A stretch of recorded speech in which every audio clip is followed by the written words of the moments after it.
That's what typically leads to these protective orders is violence or threats of violence. And once that starts happening, you put yourself in legal jeopardy.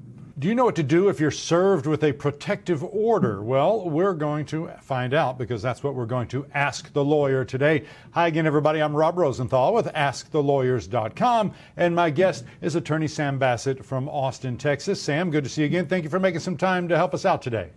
Good to see you. Thanks. So if somebody's been served with a protective order, say from a spouse or a partner, well, first of all, what do they need to know? What do they need to do?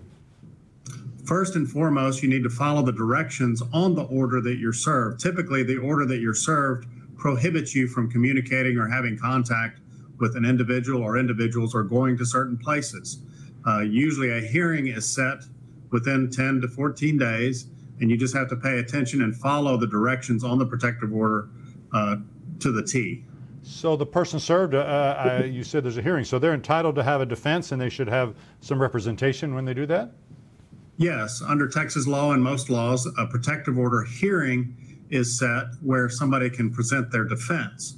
If, in the meantime, there's certain interim orders that take effect immediately upon the judge signing it. So the more important orders are the long-term orders that will go into place or may not go into place after a hearing is held and the judge can hear both sides. So let's talk about what the difference is between a temporary protective order and a full protective order.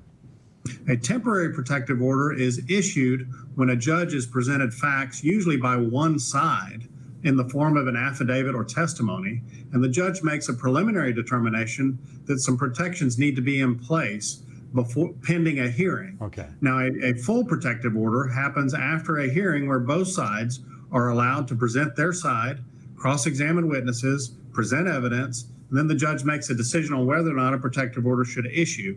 That's the longer-term protective order. What about a case where, say, the parties live together? Does that mean one has to automatically move out? Is there a way to have a protective order and they live in the same household? There is a temporary protective order. If it's in place, doesn't allow the parties to remain together until there's a hearing usually. It would be highly unusual to be able to live in the same house until a hearing is held. Now, of course, a hearing can affect whether or not the person has to stay away on a longer-term basis. And are these protective orders, are they criminal in nature, civil in nature? Can you be punished criminally if you break a civil? How does all that work? Usually a protective order is part and parcel of a criminal prosecution for some sort of domestic violence. Not always, but usually. Sometimes protective orders are standalone procedures used in the context of a divorce case or a child custody case. A protective order, we consider it to be what we call quasi-criminal. It is not a crime to have a protective order issued against you, but the factual allegations that give rise to the protective order certainly can be criminal. And once a protective order is issued, law enforcement is given a copy and notified of the protective order because a violation of that protective order, if it's issued, can be a crime. What if there are children in the house, Sam? Are they automatically covered? Do they have to be named in the protective order? How does that work?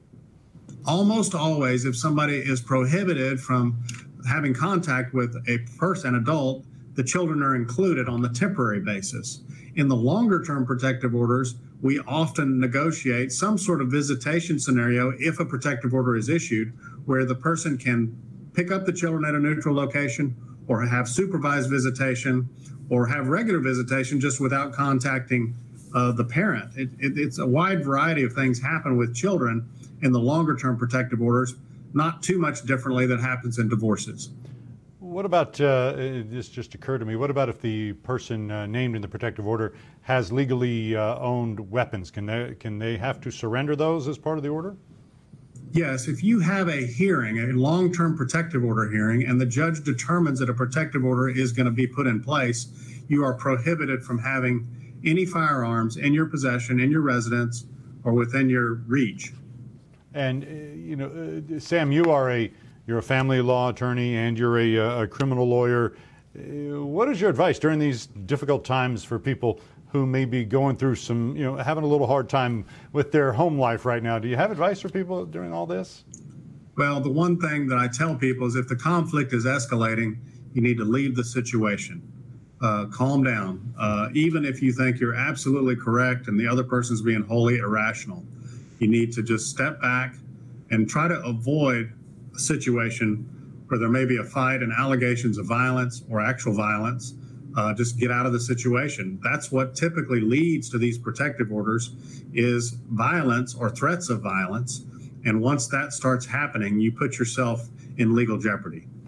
Lots of great info as usual, Sam. Thank you so much for making some time helping us out and answering our questions. You're welcome. Thank you. That's going to do it for this episode of Ask the Lawyer. My guest has been attorney Sam Bassett from Austin, Texas. If you'd like the best information or you want to be able to choose a lawyer that lawyers choose, make sure to go to askthelawyer.com. Also, please take a sec to like, share, and subscribe so you'll know about future episodes. Thanks for joining us. I'm Rob Rosenthal for Ask the Lawyers.